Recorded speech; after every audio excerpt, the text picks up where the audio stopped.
Assalamualaikum warahmatullahi wabarakatuh. Halo semua. Perkenalkan, kami dari kelompok 2 peserta pendidikan dasar kecantikan Kementerian Ketenagakerjaan Republik Indonesia, Direktorat Jenderal Pembinaan Vokasi dan Produktivitas. Nama Rizky Amalia, Stefani Puspitasari, Khadijah Permatasari Lubis. Di podcast kami kali ini, kami akan memberikan penjelasan kira-kira peran apa sajakah yang akan dilakukan oleh seorang instruktur sebagai perekat pemersatu bangsa. Mari kita simak bersama.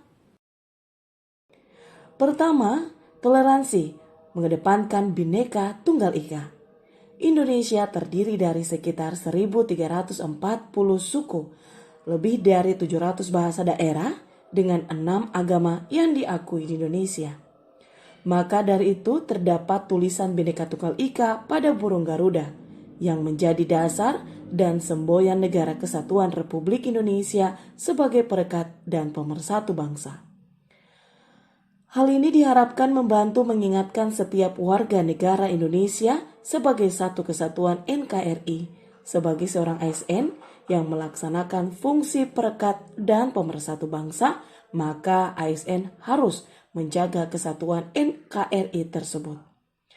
Mulai dari hal paling sederhana, yaitu toleransi yang dilakukan dalam setiap unsur kehidupan sehari-hari.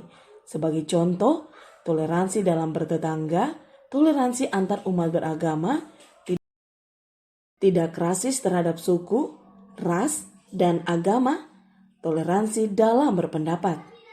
Sebagai contoh, toleransi dalam bertetangga, toleransi antar umat beragama, tidak rasis terhadap suku, ras, dan agama, toleransi dalam berpendapat.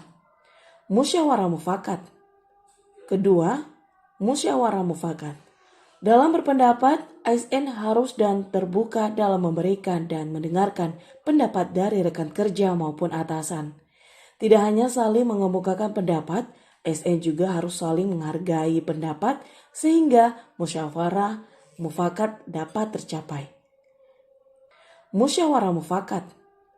Kedua, musyawarah mufakat. Dalam berpendapat, ASN harus dan terbuka dalam memberikan dan mendengarkan pendapat dari rekan kerja maupun atasan. Tidak hanya saling mengemukakan pendapat, ASN juga harus saling menghargai pendapat sehingga musyawarah mufakat dapat tercapai. Hal ini dapat dilakukan dengan melaksanakan rapat bersama atau dengan teknologi saat ini dapat dilaksanakan dengan cara Zoom meeting dan grup WhatsApp. Ketiga, meredam pemberitaan hoax. Kemajuan teknologi yang pesat seperti sekarang ini membuat masyarakat dapat dengan mudah mengirim dan menerima pesan yang belum diketahui kebenarannya. Peran ASN di sini dapat menjadi filter, yaitu mencari tahu apakah info tersebut benar ataukah salah.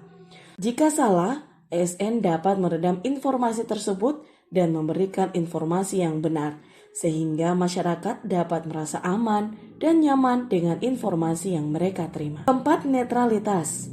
Netralitas ini biasanya akan menjadi tanda tanya di tengah masyarakat, terutama menjelang diadakannya pemilu.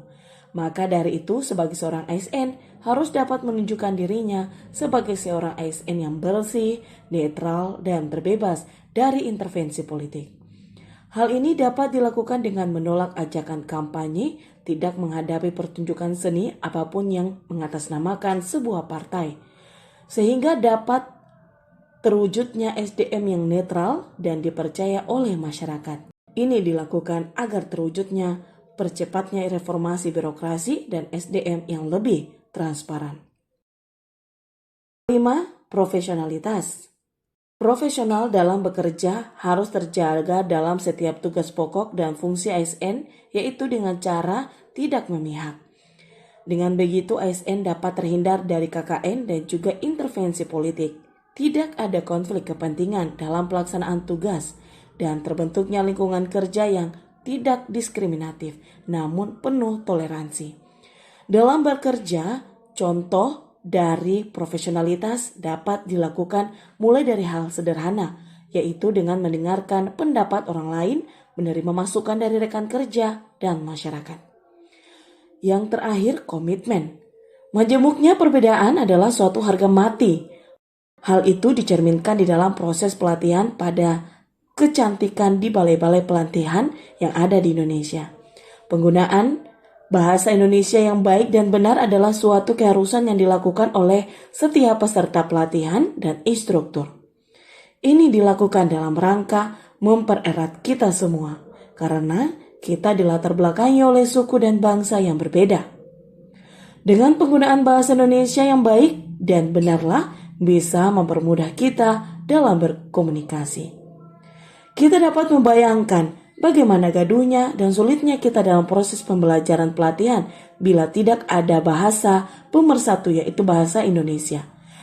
Selain mempersulit komunikasi, penggunaan bahasa daerah pada kegiatan pelatihan yang notabene diikuti peserta dari berbagai daerah juga dapat mematik gesekan antar suku dan memperbesar sentimen antar suku, dan ini adalah hal yang tidak kita inginkan. Menggunakan bahasa Indonesia adalah komitmen besar kita dalam mempererat bangsa. Terima kasih.